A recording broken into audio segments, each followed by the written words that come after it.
Hi everybody, this is Ron LeGrand, and I'm going to go through my property information sheet here, and I'm doing this for all real estate investors to make sure that we're clear on how to get this form filled out, because this is the heartbeat of our business right here. This is the form that comes into us usually through our virtual assistants, and it helps us determine whether we have a suspect or a prospect or any reason to call back the seller in these cases. Without this form, we have no leads. With this form completely filled out, then we have the proper leads to move us forward to get them turned into deals. With this form improperly filled out, we have really nothing but an improperly filled out form. So if you are the real estate investor or the person assigned to make these calls, let me go through this step by step to make sure you know exactly what we need and why we need it. This is the sheet where we collect all the information. Usually our virtual assistants make these calls to ads that are on the internet, on Craigslist, on all the local for sale by owner sites, as well as in the print magazines like your local newspaper, your regional papers, and wherever you can get people that are advertising that their house is for sale. In addition to that, a lot of times people will ride around and look at the signs in the front yard, the for sale by owner signs, and they'll just snap a picture of it with their camera and go home and make the call because the phone number is right on the sign, and then fill out the form. The form is designed to either make an outbound call to a person who advertises they have a house for sale, or to take the incoming call and collect the same information. Let's start here at the top. I've designed this so the student puts their name on it. Sometimes we have a class and we have the students bring these to class, and that's for them so that we recognize who the deal belongs to, because we process a lot of them in class. I want the owner's name up here and the owner's cell phone and the evening phone, because yes, people still do have home phones, and if we can't reach them on one, we want to get them on the other. It's always good that we capture the source of where the call came from, so we'll know what advertising is working, so that if you're making an outbound call, put the publication, put Craigslist, put the newspaper or whatever right there. Of course, the date, and then obviously we have to have the address in the city, and I like the area of town that the property is located in. I know that in Jacksonville, Florida, where I live, if you tell me the area of town, south side, north side, east side, west side, or whatever, then I'll instantly know approximately where the house is, and that'll tell me whether I'm real interested or just totally not interested sometimes. Over here, now here's where you see the stars. Wherever you see a star, it is critical that we get the information. If you see a star and we do not get that blank filled in, then this sheet is worthless. Without these stars filled in, we got no place to go, except somebody's got to get on the telephone and call the seller back and get the information filled in, because we can't process the lead. We're starting right here with asking price. You must ask the seller, what are you asking for the house? And if you get a flack on that, you got to keep asking them. What are you asking for the house? Sometimes the seller will say, I don't know, come on out and make me an offer. I can't come out and make you an offer. My boss can't come make you an offer until we know what you're asking. What are you asking for the house? And you have to keep pushing on that until you get an answer. And then if you just can't get an answer, well, okay, how about $1? And of course they'll say, no, I got to have at least blank, and now you got your answer. But you cannot, this thing is not going to be of any value to the person that asks you to make these calls unless you find out what the asking price is. Normally you have no problem with that at all. Now the seller, I want to know the seller's estimated value. In other words, what do you think the house would appraise for if we had it appraised? Let them tell you what they think it's worth, and that blank must be filled in. Now the next one down here is not necessarily for the virtual assistant to ask, but either the virtual assistant or the real estate investor has to go do a little bit of work and find some comps or some comparable sales on the property, so that we'll know whether the seller's asking too much or too little based on what we think the property's worth. So you real estate investors, that might be up to you, or you can train your virtual assistants on what sites to go on to and spend a little time with them to let them bring you the top 2 or 3 comps that they can find. Sites like Zillow.com, for example. So again, this line you need, but it may not be done by your VA. That's entirely up to the investors. So got to have the asking price and got to have the seller's estimated value. Now, you'll notice this oblong block here. This is pretty important stuff because we can't go anywhere if that blank is not filled in. Now, this is the information about the loan. Notice the star. I must have the loan amount. Cannot do anything without the loan amount. This is a totally worthless piece of information without that filled in. I don't much care about the lender, but if they know it, get it. I don't much care about the rate, but if they know it, get it. But I am very critical about the payment. So the two most important numbers on here are the loan amount and the payment. I can't do anything without them. So you have to keep pressing until you get that answer. Now sometimes they'll say, well, we don't think that's any of your business. Well, there's a script that your real estate investor can provide to you that'll overcome that objection. And it wouldn't do any good for me to repeat it here now, but it's in the system where this property information sheet came from. And it goes something like, well, listen, sometimes I pay cash, and sometimes we take over debt, sometimes we lease purchase. But to do any of the above, I must know what's owed on the house to determine whether what I would be interested in purchasing it or not. So that's the long and the short of it. What do you owe? And if you cannot get an answer to that question after you ask a couple of times, then you just write on here, seller refuses after 3 attempts. Your investor must know that you tried hard to get that answer. And if you do try hard and you do put that down, then they'll know it's probably a waste of the time for them to follow up. But I'm telling you, they're not going to trust your answer unless you can convince them that you tried hard and the seller just totally flat refused. A seller that will not give us the loan amount is a seller we're not buying a house from. Totally unmotivated seller. Now also down here, you notice is the payment PITI. That stands for principal, interest, taxes, and insurance. Most of them are. When you get the payment, you just say, is that PITI? Most sellers know what that means. If it is, just check yes or no. Now, if it is, then you must ask, is it current or in arrears? Of course, if it's current, you check yes. But if it's in arrears, we need an approximate amount that it's behind. Can you have any idea about how much you're behind or how many months you're behind? Give us something to work with there because it's important we have that filled in if it is in arrears. And in fact, it's so important that it'll make or break the deal for the investor. If it's too far behind, it might take us totally out of the picture. So we need to know that. All right, now, let's get down here to the most important script on the whole thing, right here. These center sections right here are the determining factor as to whether the investor is going to do anything with this prospect or not. So let's take a look at it. It says right here, is the house free and clear?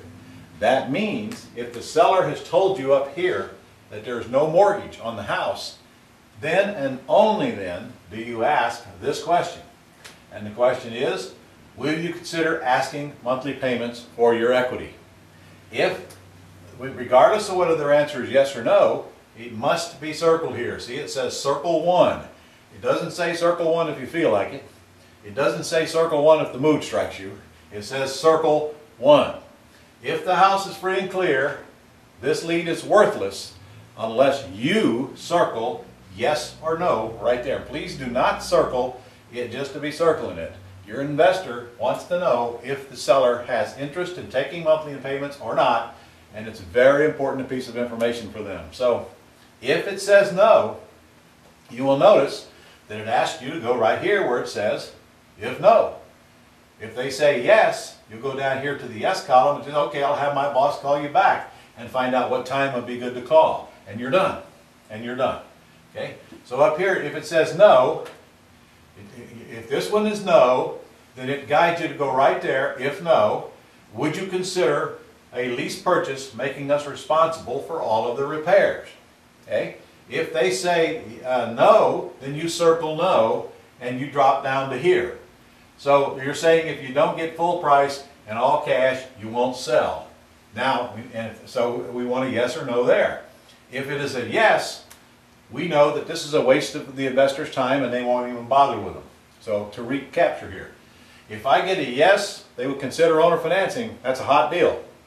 If I get a yes, they would consider a lease purchase. That's a hot deal. If I get a no, I want to know that you've asked this question. So you're saying if you don't get full price and all cash, you won't sell? And if that's a yes, then we know this is totally out of the picture. So, and down here you can see that it says also, okay, I understand that, but it wouldn't make sense for us. That's assuming that they say yes to this right here. So you're saying if you don't get full price and all cash, you won't sell? Yes? Okay, I understand, but that wouldn't make sense for us. Thanks, and you're done. If they say no here now, okay, well, I'll have my boss call to discuss several ways we can buy your house. So this script, just study it a little bit, and you'll see that it flows very nicely if you look at it and practice a little bit. Again, what we're looking for is a yes or a no here, and of course your investor is going to like the yeses, or a yes and no on the lease option question. Now, let's go back here for a minute. Up here, if there's a mortgage amount, which there usually is, in fact, about 30% of the houses out there today are free and clear, the rest of them have a mortgage on them. So if it's got a mortgage here, this says if there's a mortgage on the house, you start here. If there's a mortgage here, you totally ignore this block and you go right to here. If we can agree upon a price and accept the responsibility for the future for the repairs, would you consider a lease purchase? Again, yes or no. Your investor's looking to have that circled. Must have one of those circled. If it's yes, okay, I'll have my boss call you, get a time. If it's no, so you're saying if you don't get full price, sound familiar? Okay, must have a yes or no. If this is no, then we want this one circled as well. Okay, so it goes right on down, you follow the script, and all we want you to do is make sure that the person assigning you to make these calls gets either a yes or a no, and if here, same thing. Now over here, if the asking price and the loan balance are within $35,000. So if you go back up here a little bit, you'll see up here, we asked for the asking price. Okay, so if that asking price, let's say that's $200,000, and the loan balance down here is $175,000, then that will trigger you to go here. Will you sell the house for what you owe on it? Yes or no? And that must be checked. Now, you only ask this question if you've got a small gap between the loan and the asking price. Do not ask this question if there's a lot of equity in it. Take that same $200,000 house. If they owe $110 on it and they're asking $180, it would be foolish to ask them if they would take what they owe. In fact, it would probably embarrass you and them and tick them off, and immediately they would think, well, I'm dealing with an idiot here. I don't want to talk to him anymore. So common sense here. Only when there's a small gap between the loan and the asking do you ask this question, just like it says right there. If there's a loan and there's some equity in it, or even if it's overfinanced, you're going to get a lot of them where the loan balance is higher than what they think the house is worth. If that's true, then make sure you ask the lease option question. Obviously, the free and clear one wouldn't apply because it's overfinanced, and this one wouldn't apply because there's no equity in it. But this one definitely applies. Today, we have a system to where our investors can make money with over-leveraged houses. So it's very important that we get an answer to yes or no if the house is over-leveraged, which is quite a bit of the ones you're going to be talking to. By the way, they're the most flexible and easiest to get along with too. All right, let's move on down here and make sure we get the rest of this done. Okay? How did you arrive at the asking price? You know, I would like to have that and a reason for selling, but you'll notice it's not near as critical as the rest of the questions because it doesn't have a star. Now, does the house need repairs? I definitely need the answer to that. In fact, that should have a star right there. It should have a star. So does it need repairs? Yes or no? Now, if they say yes, your question would be, well, can you give me a general idea how much do you think they would cost? Are they very small repairs? Are they minimal? Does the house need a major rehab? Give me an idea what it needs. And you kind of make a note down here so your investor has a clue. So if it says yes, you ought to have some kind of a footnote down here describing what they're talking about. Now when you want to move, notice it's got a star because we just want to find out if they're ready to go or if they're just playing and looking for somebody to come out and look at their house, and we're not interested in that. We're only interested in people who want to sell, so that's why that question is there. And is the house listed is also very important. You must put in there yes or no, because if it's listed, it's a totally different thing than if it's not listed. All right, down here, bedrooms and bath, 3/2, 5/3, whatever it is, square footage, 2,000, 2,500, or whatever. Lot size I'm not so much concerned about, but all the rest of these things, is it a frame, brick, block, stucco? Just check one. Does it have a carport, or carpet, or garage, one or two car garage, or carport, basement, and so forth. Now down here is very important. Please get this one checked. Is the house vacant or is it occupied? And if it's a condo, is it a condo, and if it is, then we're going to want to know the association fees. Again, if you check yes, it's a condo, then I want to know what the monthly association fees are. And of course, vacant or occupied is also important to our investors, because they know whether they're going to have free access to the house, whether the seller's motivated. Obviously, they're more motivated if they're already out of the house. So, I think that's it in a nutshell. It's not a complicated form. It will take a few phone calls for you to get used to it. Study it a little bit. The script down here, really not difficult, but practice, practice, practice, practice, practice. Remember, your investor wants the form completely filled out, the best you can do. But I will tell you, if you get a no, they will not own or finance, and a no, that they will not do a lease purchase, then I wouldn't spend a whole lot of time collecting this information down here. I still would want the bedrooms and the baths and the square footage, and maybe check whether it's a brick or block, but don't waste any time down here, because if you get a no at the top, it's very likely that your investor is not going to be able to do anything with this project at all. So I hope that kind of clarifies how important this thing is. Again, this is the heartbeat of the business. Without it, there's nowhere to go from there, so it's up to you to get it completely filled out. And then if you have any issues with that, then talk to the person who assigned you to the task and work them out, and go back and forth until you get it. And you are going to have trouble reaching some people, of course. You're going to have to make 2 or 3 calls. So what I would suggest you do is that you call in the evening between 6 and 9. It's usually the best time to get people home. And if you don't get them, then I'd try in the AM. Of course, some people are home in the morning, they're not at night. And then I'd try in the middle of the day. So you should make at least 3 attempts to reach the person on the telephone, each time leaving them a message. Now, if I'm instructing you what to do, the 3rd time the message would start to get a little brutal. This is the 3rd and the last time that I've called to inquire about the house that you advertised that you wanted to sell. So if you still have interest, please call me back immediately. I won't be calling you again. That sometimes prompts a call when they see that you're done chasing them. So I hope that answers any questions you have, and thank you very much for watching.